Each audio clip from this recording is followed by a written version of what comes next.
numbers on that would be fine. They'd keep us. And bookings would go through the roof and all that? Yeah, bookings. For like, I got a good 3-month bump out of that. Whatever it takes. It was fine. Speaking of 3-month bump, Bonnie's pregnant. What?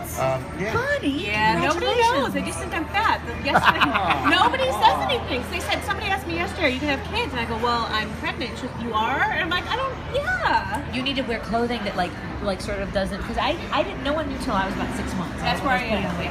Right, so I carry, what they call it. They'll say, oh, you carry low. Right. My mom goes, do you know what? You carry needs your ass. That's why. I'm like, I don't think that's possible.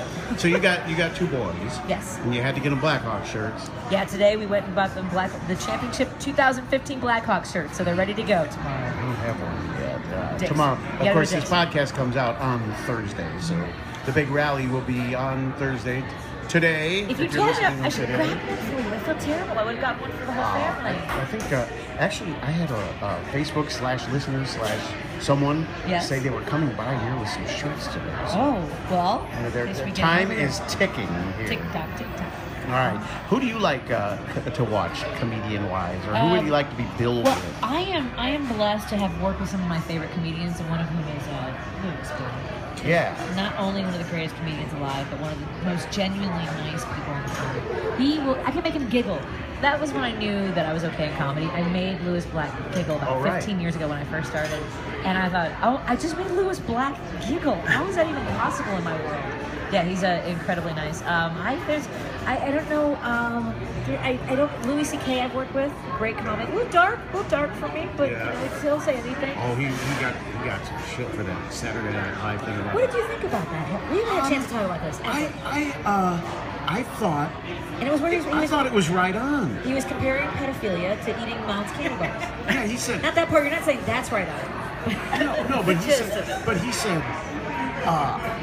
I like candy bars. And he goes, but if I was told I was going to jail for the rest of my life for eating them, I would stop. He goes, so how good must it be for these pedophiles for them to risk their entire life? And that's a legitimate question, but because it's in a humorous situation, some people don't. Well, and not everyone knows Louis C.K.'s sensibilities, right? So if you're going to a comedy club or a theater to see Louis C.K., then you know that's how things are going to go.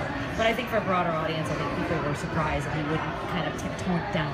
Oh, but when I saw the comments the next day, go, he's not funny. I go, he wasn't making light of it. He was like pointing out a severe sickness, but in his own way. I thought it was fascinating that he was able to start with racism. His comments on racism were fantastic. Oh, mild racism. Mild racism. He goes, he say, somebody goes, the doctor's in India. He goes, okay. Because that's mild racism. That's mild. Okay. I forgot the black one. It was 3 black women with a pizza joint. Unless that's what the name of the joint is, you're like, I'm not sure about this. Yeah, he goes, okay. Yeah. All right. I've led you down a weird path. It's all my fault. That's what comedians do. We like to push people in the wrong direction. Well, I was trying to think of what we can talk about. Okay. Because. Well, you did a show the other day about what you can't talk about in bars. At bars, yes. And race and politics and sex. In comedy, political correctness is kind of out the door, Well, did you see that piece that Jerry Seinfeld, he won't do college campuses? A lot of comics don't want to do it anymore because of the PC police. Because everybody's like, no, man, you can't talk about that. It's been like that forever. When an audience moans, it's like they're surprised they came out to a comedy show. I told one woman one night, I'm like, it looks like you're on a roller coaster and you're surprised they're a hit. Stop it. Stop making that. Well, and Carlos Mencia goes off on people about how can this be funny, but then that's not. Right. Because it's like close to your heart because, you knew a war veteran. Well, he does a lot of stuff about mentally challenged people. I think that's what people took on him about. Was that but the difference being, the problem I think is more the audience. People who laugh at the kind of stuff and use the R word because they've been given permission to, not getting that it's a commentary. Rather, so when I have a son with autism and I have a nephew who would keep saying, this is retarded. This holiday is retarded. These gifts are retarded. So I stopped him one day. I'm not going to tell you what to say, but just so you know, people are going to call your cousin that. And he goes, fuck. I'll take it. Yeah. I'll take it. Well, right, yeah. Well, I've got, I got a 3-year-old. I got big kids, but I got a 3-year-old, and I'm careful every day because it's a different time. Although, I think I was fairly careful with the other kids, but in this day and age, there's just like, you gotta watch what you say about everything. Everything, I know. She was at our little play group today, and a girl started crying. She called her a crybaby. And I was like, you can't really do that.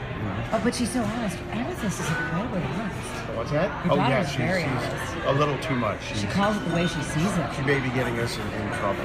It's all good. So you're what's the lipstick mom? After I had my second child, you kind of get into this pattern of I'll just get up and take care of the kids and not take care of myself, and I wasn't feeling good about myself. And this isn't for all women. I just happen to feel a little better with some makeup. I got false eyelashes on right now. I almost glue the tops to the bottom. I can't wear my glasses because they get red against it. But yeah, I just feel a little better about myself, And people actually, unfortunately, they treat you better when you kind of dress up a little bit. I know it's a little crosses you have to bear, but I have fun playing with it. Are there any things you can't do? Is it a vast difference from comedy to Billie Jean? Oh, sure. Are there parameters? Rachel Dolezal. Well, no, we're going to do that tonight, actually. We have some musicians coming in that do a weekly lullaby, and they're going to sing about the white woman who ran the NAACP. Really? Yeah. I'm trying to find the clip from. Have you ever seen Not Another Teen Movie? No, I haven't. It was a spoof on all the teen movies, but one of them was Bring It On. And all the white cheerleaders said, we didn't steal your cheers. And the white girls all break down and we're white, we're black, we're definitely not white. And there are a bunch of white girls. I'm trying to lift that clip and say these are the new applicants. I might be lifting that tonight for you. Yeah. We'll look for it. Is we getting a call? Yeah, in about a minute. Oh, okay. All right. Oh, it's exciting. I like getting calls. Well, you got to talk to Steve here. Steve Conroy. I always say it that way because when I listen to Blackhawks, when Steve played for the Blackhawks, there's always Pat Foley. Right. He'd say, take it by Conroy. I love when we go for hockey.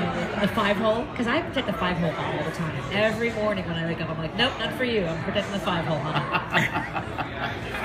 right. Well, we want to thank you for coming by, but we're going to keep you here. Oh, thank you. I'm going to have more pizza. Oh, yeah. It's a chomp. Thank